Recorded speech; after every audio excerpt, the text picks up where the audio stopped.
முதல்ல விஜய் மீது நான் பல குற்றச்சாட்டுகளை வைக்க விரும்புகிறேன். அரசியல் தெரிகிறதா இல்லையா? உங்களை சுற்றி அயோக்கியர்கள் இருக்கிறார்கள், பார்த்துக் கொள்ளுங்கள். உங்களை சுற்றி இருப்பவர்கள் உங்களை படுகொலியில் வீழ்த்த நினைக்கிறார்கள். அதனாலதான் அன்னைக்கு பொதுச் செயலாளர் புஷி ஆனந்த் அவர்கள் கூட்டணி உடைகிறது இரண்டு பக்கம். அனைத்து இந்திய அண்ணா திராவிட முன்னேற்ற கழகமும் தமிழக வெற்றி கழகமும் கைகோர்க்கிற நிலைமை உருவாகி இருக்கிறது. மாற்றுக்குரல் நேயர்கள் அனைவருக்கும் வணக்கம். இன்று நம்முடைய அரங்கிற்கு வந்திருப்பவர் தமிழ் தேசிய ஆதரவாளர் திரு முகில் அவர்கள். வணக்கம் சார். முதலாவதா கரூர்ல ஒரு சம்பவம் நடந்துச்சு. எல்லா மக்களுமே துயரத்துல இருக்கோம். இன்னும் அதுல இருந்து மீண்டு வர முடியலை அப்படிங்கறதா உண்மை. சுற்றி இப்போ கரூரை சுற்றி தான் அரசியல் நடந்துகிட்டு இருக்கு. இந்த நேரத்துல திரு எடப்பாடி அவர்களும் தொடர்ந்து விஜய்க்கு ஃபேவராகவே பேசிட்டு வந்தாரு. நேற்று அவருடைய ஒரு பரப்புரையில தாவேகாவினுடைய கொடியும் பறக்கு. கூட்டணி அச்சாரம் இது அப்படின்னு நம்ம எடுத்துக்கிடலாமா? சரியான நேரத்தில் சரியான கேள்விகள்.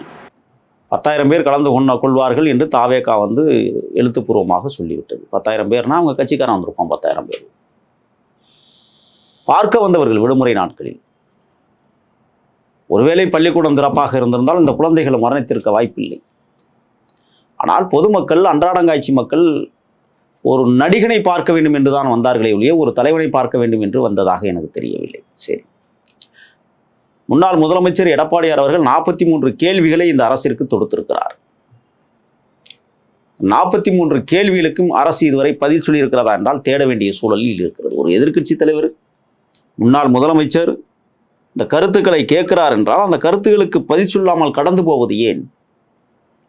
இன்னைக்கு நீதிமன்றமே தானாக முன்வந்து எல்லா வழக்குகளையும் விசாரிக்க வேண்டிய இடத்தில் இருக்கிறது என்றால் ஆட்சியாளர்கள் என்ன பொறுப்பை செய்கிறார்கள்? தட்டி கழிக்கிறார்களா என்பது தெரியவில்லை. தமிழ்நாடு அரசு வெளியிட்ட காணொளியில் பாதுகாப்பு குறைபாடுகளை புறக்கணித்து தாவேகாவை மட்டும் குறிவைக்க தகுந்த முறையில் எடிட் செய்யப்பட்டுள்ளதாக குற்றம் சாட்டுகிறார். காவலர்கள் சில இடங்களில் மட்டுமே காணப்படுகிறார்கள், ஆனால் அந்த இடங்களை மிகைப்படுத்தி காட்டும் வகையில் தனித்து காட்டப்படுவது ஏன்?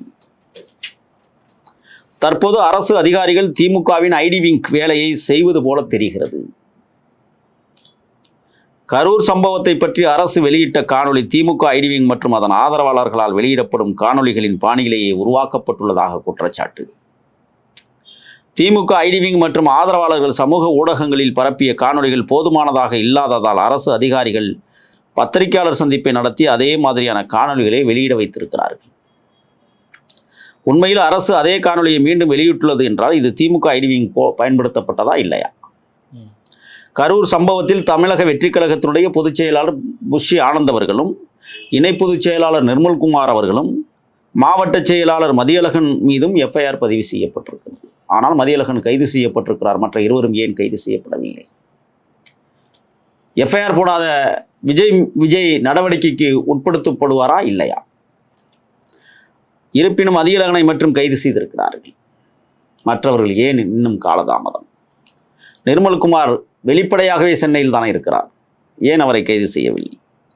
இது அரசியல் காரணங்களுக்காக அரசு சிலரை மட்டும் கைது செய்து வேடிக்கை காட்டுகிறது என்கிற குற்றச்சாட்டு. உயர் பதவி வகிப்பவர்களை கைது செய்வதில் ஏற்படும் அரசியல் விளைவுகளை தவிர்க்க மாவட்ட செயலாளரை மட்டும் கைது செய்தீர்களா? இது யாருடைய கொஸ்டின்? எடப்பாடியார் கேட்கிறாங்க, தனது அறிக்கையிலே சொல்லியிருக்கிறாங்க. இது அரசு கைது நடவடிக்கைகளில் நியாயமாக செயல்படவில்லை என்பதற்கான தெளிவான எடுத்துக்காட்டாக தெரிகிறது. ஆம்புலன்ஸ் அழைப்புகள் மாலை 7:14 மற்றும் 7:15 மணிக்கு வந்ததாக அமுதா IAS அவர்கள் கூறினார்கள். ஆனால் விஜய் அந்த நேரத்தில் பேச தொடங்கவே இல்லையே ஏன்?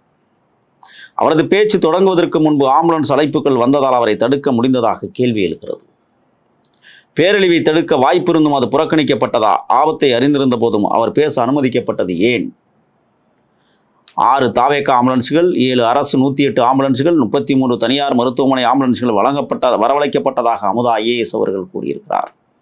இந்த ஆம்புலன்ஸ்கள் எங்கிருந்து வந்தன? எந்த நேரத்தில் அழைக்கப்பட்டன? யார் அழைத்தார்கள்? எந்த எண்ணிலிருந்து அழைத்தார்கள்? இவ்வளவு ஆம்புலன்ஸ்களை விரைவில் எவ்வாறு ஒருங்கிணைத்தார்? எங்கே நிறுத்தப்பட்டார்? அமுதா IAS இந்த விவரங்களை ஏன் வெளியிட மறுக்கிறார்? 10,000 பேர் மட்டுமே வருவார்களாகவே 500 காவலர்களை நியமித்தோம் என்று அமுதா அவர்கள் IAS அதிகாரி கூறினார். ஆனால் முன்னைய மாவட்டங்களில் திருச்சி, பெரம்பலூர், அரியலூர், நாகப்பட்டினம், திருவாரூர் போன்ற இடங்களில் 30,000 to 40,000 பேர் கலந்து கொண்டதாக தகவல்கள். காவல்துறை தெரிவித்தது.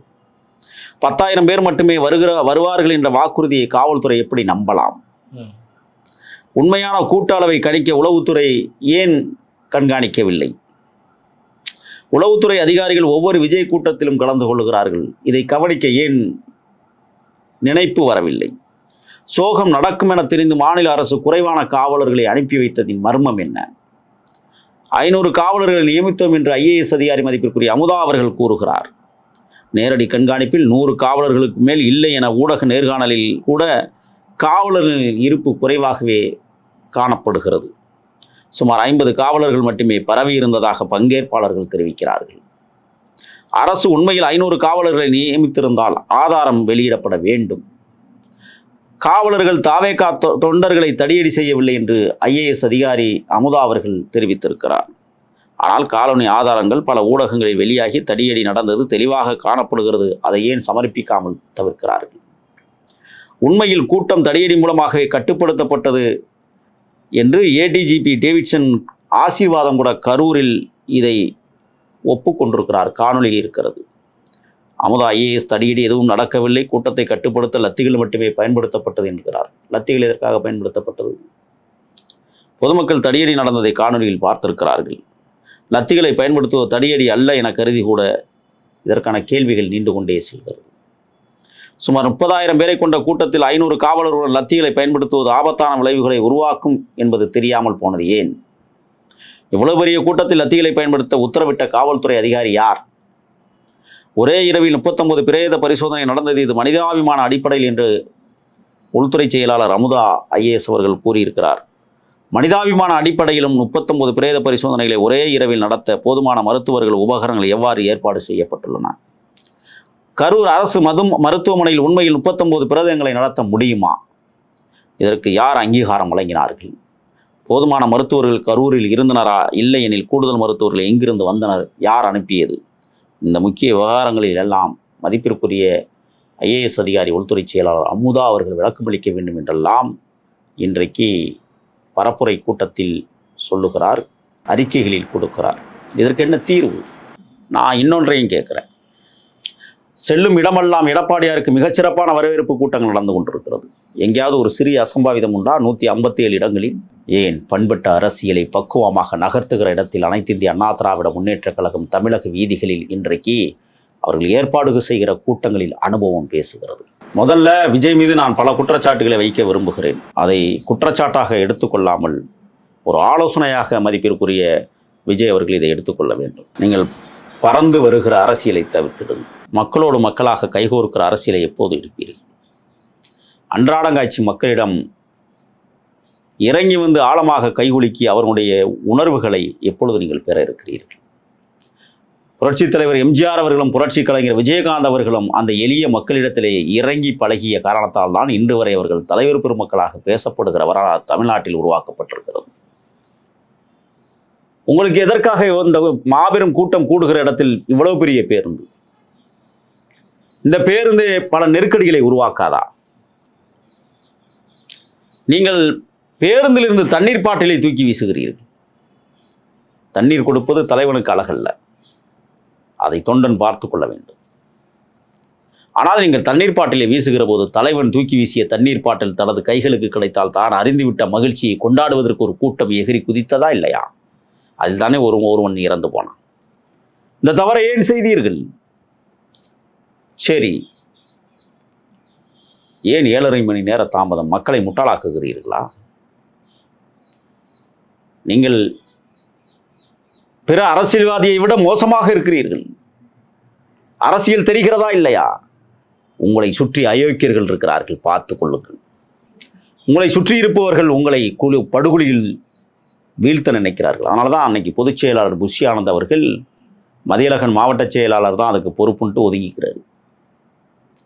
அப்போ மற்ற மாவட்ட செயலாளர் கூட்டத்தை எப்படி நடத்துவான்?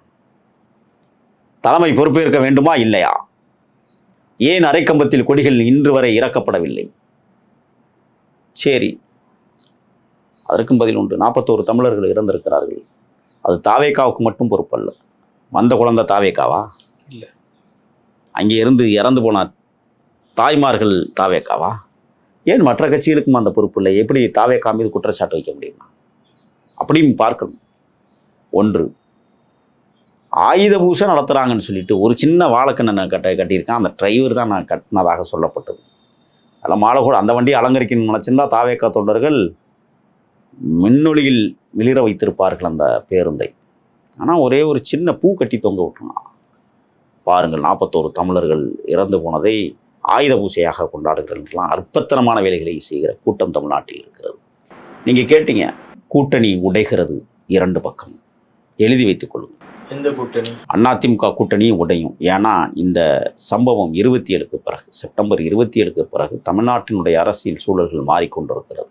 அனைத்து இந்திய அண்ணா திராவிட முன்னேற்ற கழகமும் தமிழக வெற்றி கழகமும் கைகோர்க்கிற நிலைமை உருவாகி இருக்கிறது. ஆனால் இன்னைக்கு செய்தி வந்திருக்கு, பாஜகவினுடைய மூத்த நிர்வாகிகளோட விஜய் ஆலோசனை அப்படின்லாம் செய்தி வெளியிட்டிருக்கிறாங்க. ஆதாரம் இல்லை. ஆதாரமற்ற குற்றச்சாட்டுகள்லாம் நீங்கள் கேள்வியாக வச்சிங்கன்னு சொன்னால் அதற்கு என்னால் பதில் சொல்ல முடியாது. அதே மீடியா தான் வெளியிடுறாங்க. எந்த மீடியா வெளியிடுது? கண்ட மேனிக்கு எழுதுறாங்க. அதே போல் திராவிட முன்னேற்ற கழக கூட்டணியும் உடைகிறது, சுக்குநூறாக உடையும். எழுதி வைத்துக் கொள்ளுங்கள். அப்படி எந்த ஒரு சோர்ஸுமே இப்போ வரைக்குமே திமுகவுடைய கூட்டணிகள் கரூர் விஷயத்துல ஒரே நிலைப்பாடுல தானே இருக்காங்க. அண்ணன் திருமா எழுப்பிய கேள்விகளுக்கு திமுகவிடமிருந்து பதில் இருக்கிறதா? சொல்லுங்க. உங்களுடைய நேரத்தையும் கருத்துக்களையும் பகிர்ந்து கொண்டிருக்கிற நன்றி.